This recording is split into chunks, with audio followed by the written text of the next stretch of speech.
Hello guys, welcome back to Edubook. My name is Sandeep Nehra, your quant faculty at Edubook. तो basically आज हम देखेंगे कि जो LICWO है और SBI PO है, इसके अंदर सैलरी स्लिप में क्या डिफरेंस है और जो वर्कलोड है उसके अंदर यहाँ पे आपको क्या डिफरेंस देखने को मिलता है। क्योंकि अपकमिंग डेज में LICWO का नोटिफिकेशन देखने को मिलेगा, जो कि इसकी मैंने सेपरेट वीडियो विद प्रूफ के साथ मैंने आपको शेयर कर दी है।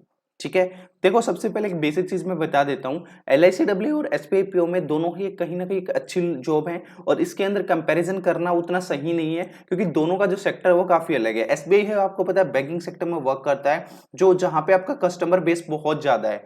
LICW है, यहाँ पे आपको क्या है कि इंश्योरेंस के सेक्टर में वर्क करता है और इसका जो कॉन्सेप्ट है वो काफी यूनिक है। ठीक है, यानी काफी अलग है। यहाँ पे आपको पब्लिक डीलिंग बहुत कम देखने को मिलती है, जबकि SBI में आपको जो बैंकिंग फैसिलिटी आप देते हो तो उसमें आपको पब्लिक डीलिंग बहुत ज्यादा करनी पड़ती है। तो दोनों का एक अलग चीज है और ये स्टूडेंट टू स्टूडेंट वेरी भी करता रहता है। किसी को पब्लिक डीलिंग में काफी इंटरेस्ट होता है, किसी को नहीं होता है।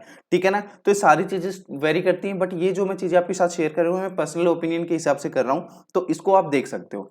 अगर मैं LICW की बेसिक पे की बात करूँ तो 53,600 मिलेगी, क्योंकि LICW की रिक्रूटमेंट हुए काफी टाइम हो गया, अप्रोक्सीमेट 2 to 3 ईयर्स के आसपास हो गया। तो उस केस में आपको क्या है कि यहाँ पे जो बेसिक पे है इंक्रीमेंट के साथ आपको देखने को मिल रही है। बट जो आप न्यू ज्वाइनिंग करते हो तो SBI PO के कंपैरिजन में LICW की जो बेसिक पे होती है 53,600 होती है, जबकि SBI की होती है 41,960 रुपीज। यानी कि करीबन SBI PO और LICW में 11 to 1000 के अराउंड आपको डिफरेंस देखने को मिल जाता है।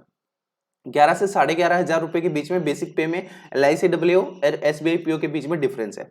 जो अगर मैं स्पेशल अलाउंस की बात करूं तो LIC में आपको पता है 4,500 आपको देखने को मिलेगा, और जबकि यहाँ पे SBI में 6,881 आपको देखने को मिलेगा। DA है, ये दोनों में वेरी करेगा, क्योंकि आपको पता है LICW की बेसिक पे ज्यादा है, तो हमेशा DA जो बेसिक पे ही कैलकुलेट होता है। तो ये आपका वेरी करता रहता है, इसको कोई फिक्स नहीं है। जब आप देख रहे हो वीडियो तब 32 पॉइंट समथिंग है, जब आप ज्वाइन करोगे तो मे बी ये बढ़ के कुछ और हो गया हो, तो इसका कोई ज्यादा फैक्टर नहीं रहता। बट कहीं ना कहीं LICW का बेसिक जो पे के ऊपर कैलकुलेट होगा तो DA डेफिनेटली ज्यादा होगा, क्योंकि LICW की बेसिक पे ही SBI के कंपैरिजन में ज्यादा है।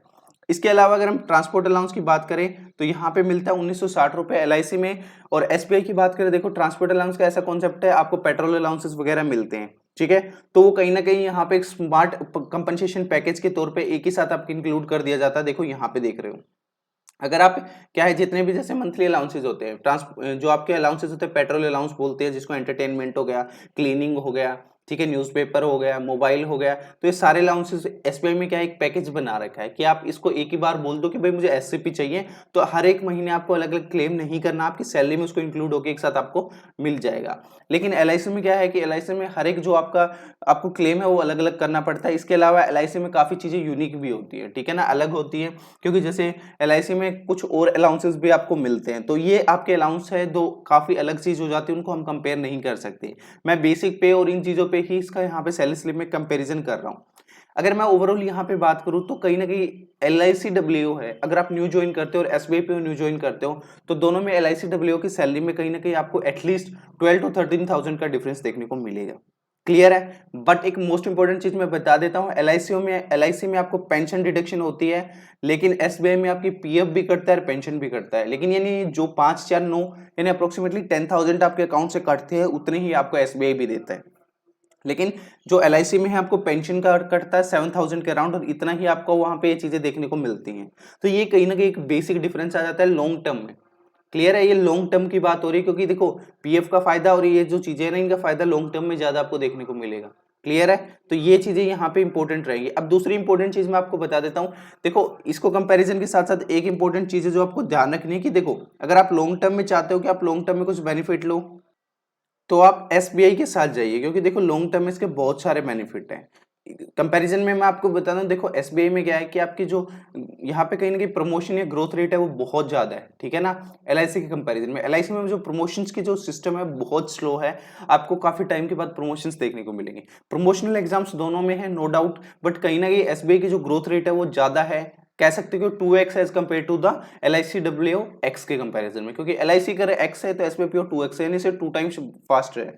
ठीक है, SBI में आपको बहुत ज्यादा अपॉर्चुनिटीज मिलती हैं एक हायर पोस्ट तक जाने में, जबकि LICW में बहुत सारी चीजें यहाँ पे फैक्टर करते हैं, क्योंकि LICW में मोस्टली होम पोस्टिंग आपको मिल जाती है, जबकि SBI PO में क्या है, आपको होम पोस्टिंग नहीं मिलती है। मोस्टली केसेस में होता है कि आपको सर्कल तो जरूर अलॉट हो जाएगा आप वाला, अगर आप कुछ टाइम के बाद, जैसे मान लीजिए आपको काफी टाइम हो गया है तो 10 to 15 ईयर्स, तो आपको सर्कल तो मिल जाता है नो डाउट। बट जो होम पोस्टिंग है एसबीआईपीओ में नहीं मिलती है, एलआईसीडब्ल्यू में आपको होम पोस्टिंग 2 साल के बाद ही मिल जाती है, ठीक है। और मोस्टली आपके जो आपकी नियर बाई ब्रांच होगी ना घर के, वहां पे आपको मिल जाएगा, तो इतना आपको दिक्कत नहीं होता है।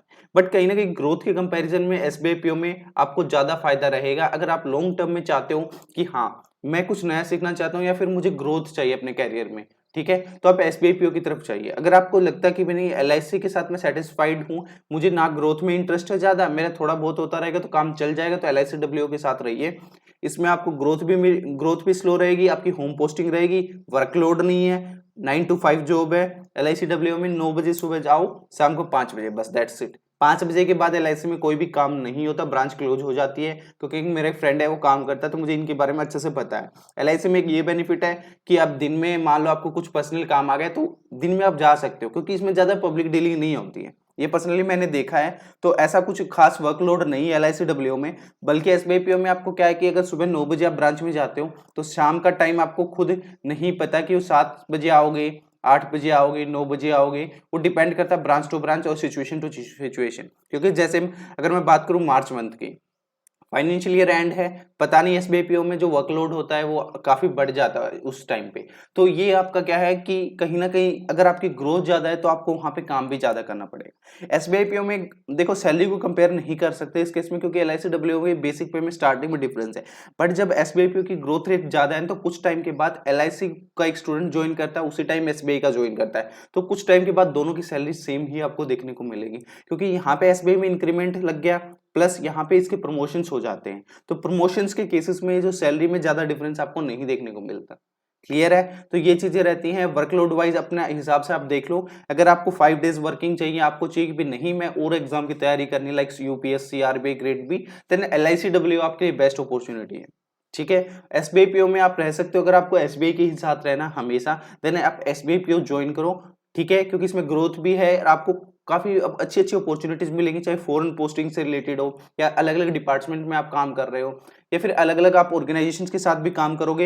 एक जब एमएसएमई वगैरह और ये इंपोर्ट एक्सपोर्ट वाले सेक्टर में जब आप जाओगे तो बहुत सारी चीजें आपको देखने को मिलेगी, यानी बहुत ज्यादा आपको एक्सप्लोर करना पड़ेगा, बहुत सी अलग अलग चीजें आपको सीखने को मौका मिलेगा। एलआईसीडब्ल्यू में ऐसा है कि आपको अलग अलग डिपार्टमेंट्स में काम मिलेगा, बट उतना ज्यादा आपको चीजें सीखने को नहीं मिलेंगी जितने आपको एसबीआई में मिलेंगी, क्योंकि इसका एसबीआई का कस्टमर बेस है बहुत बड़ा है, अलग अलग सेक्टर्स में वर्क करता है, अलग अलग चीजें रहती हैं, तो वहां पे आपको सीखने को बहुत कुछ मिलने वाला है। क्लियर है? तो ये एक छोटा सा कंपैरिजन था, आई होप कि आपने एंजॉय किया होगा। अलाउंसेस वगैरह देखो सारे सेम रहते हैं। एलआईसी डब्ल्यू में मैंने बताया था कि आपको एलआईसी डब्ल्यू में क्या है कि एलआईसी की तरफ से डब्ल्यू में 2 टाइप की जॉब होती है, desk job, field job. Field job में आपको एलआईसी की तरफ से गाड़ी भी मिलती है, उसके अलाउंसेस भी मिलते हैं, तो वो एक बेनिफिट एलआईसी डब्ल्यू में है, जबकि एसबीआई पीओ में सिर्फ आपको पेट्रोल अलाउंसेस है और कुछ नहीं। चलिए फिर, आई होप कि आपने कंपैरिजन है वो आपको समझ आ गया होगा, क्योंकि मैंने कंपैरिजन इसलिए करा रहा हूँ कि एलआईसी डब्ल्यू है वो आने वाला है इस ईयर में, और आपको कहीं ना कहीं दोनों एग्जाम्स के बारे में अच्छे से पता भी होगा। नेक्स्ट ईयर तक सीईटी के रिगार्डिंग भी काफी न्यूज है, तो उसका कुछ कह नहीं सकते, तो इसीलिए दोनों को अपने हिसाब से प्रिपेयर कर सकते हो। दोनों में अलग अलग चीजें हैं, थोड़ा सा पैटर्न में भी डिफरेंस है, ज्यादा नहीं है, क्योंकि इसमें फाइनेंशियल अवेयरनेस आपको देखने को मिलेगी एलआईसी डब्ल्यू में, उसके लिए मैं एक सेपरेट वीडियो बना दूंगा। आई होप आपने सेशन एंजॉय किया होगा। वीडियो अगर अच्छा लगा तो प्लीज लाइक शेयर जरूर कर देना। मिलते हैं नेक्स्ट क्लास में, तब तक के लिए thank you and have a good day.